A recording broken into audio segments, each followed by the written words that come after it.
Pa-interview? Ito. Yung tennis sa amin, may bubong eh. Lahat sila nagka-tennis, pati tatay. Yun nga,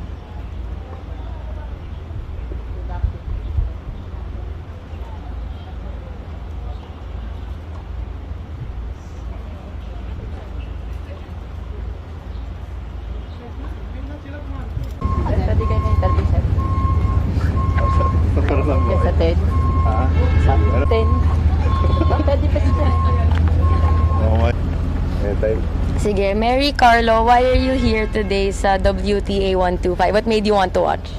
Yeah, we're really inspired by tennis, so we want to see kung gaano kagaling yung mga players today.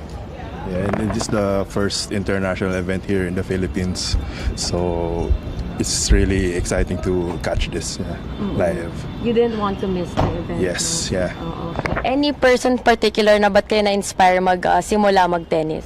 Yeah, of course it's Alex right now kasi very prominent si Alex today nowadays. Yeah, same. Yeah, Alex really inspiring kung ano yung mga na-achieve niya internationally. Yeah. Sabi nyo kanina when you were talking na nagte-tennis din talaga kayo. Yes, pero medyo starting pa lang right now. Kumusta naman yung tennis experience niyo so far? Yeah, I think as long as you practice, there's always improvement every day. At bakit tennis pala yung gusto nyong sport na i-try? Kasi tennis, it's boost your energy and your confidence and your day. Oo. So first time yung manood ng tennis tournament, no? Ano yung expectations niyo coming into this? Ano expectations? Makakita ng mga pang-pro na techniques. Yeah. Tapos, high level of competition, of course. Yeah.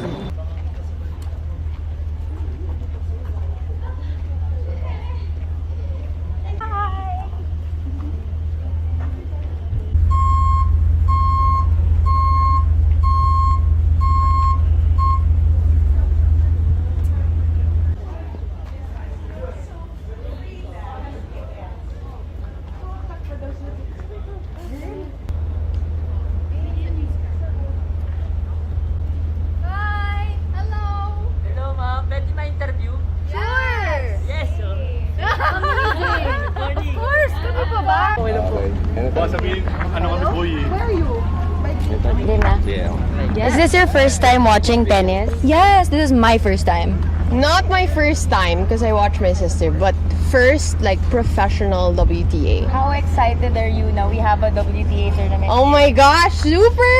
I know, I'm super excited. This is my first time and I'm really happy also for the Sports Commission of the Philippines. I'm super excited. Why did you want to watch the first WTA tournament here? I'm a huge fan. Shout out Alex Ayala. I'm such a huge fan. I'm so happy for what she's doing for the Philippines, recognition, and also her sister is a ball kid. Yes, so she will be on the court and we're just so excited because we're recognizing a lot of Filipino kids and people who are coming to visit just to play. What are your expectations in your first tennis tournament that you're watching? I'm gonna be super honest. This is my first kind of quiet sport, so I'm still kind of looking at tennis etiquette, but I'm super excited and my expectations are go Philippines. And how about for your sister, right? Being a ball kid, how did she get into that, and how is she feeling being a ball kid? Oh my gosh, I can't like express for her sake, but I will they had to go through a rigorous application process showing, her background in tennis. So we're just so happy to be here to support her, and I think she's really, really excited. So Who are you looking forward to? Of course, Alex is one, right? Yes, of course. all the other players, honestly, but Alex Ayala is something that we hope to see on court And soon. see Aludo also. Yes. She's playing at 11. Yes, correct. Cheer for the Pinays. Yes. Of course. Let's How go. big is it for the Philippines that we have this tournament here and for the growth of tennis?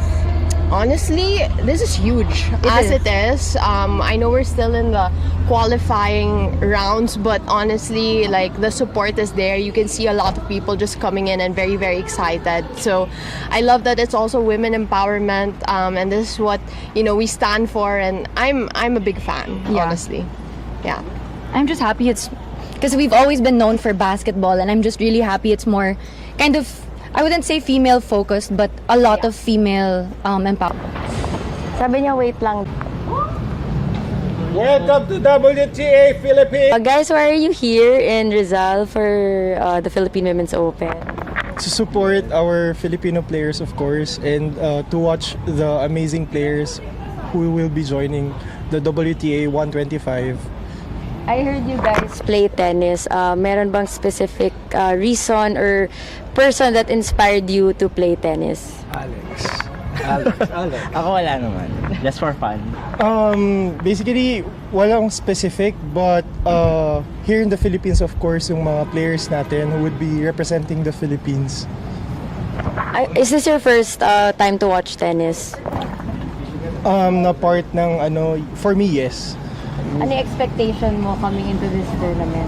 Expectation maybe to see kung paano sila gumalaw, and of course to see yung mga ibang players coming from different countries, and of course to see kung paano makikipaglaban din yung mga players natin from the Philippines.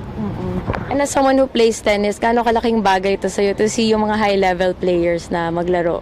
Siyempre, Inspirational. it's inspirational.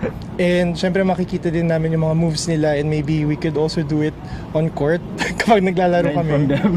And learn from them, of course.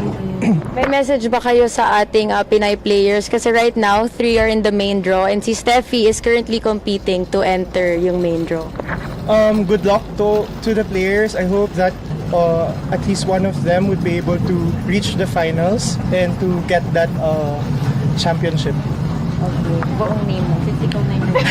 Hi, I am Brent Balisi. Okay.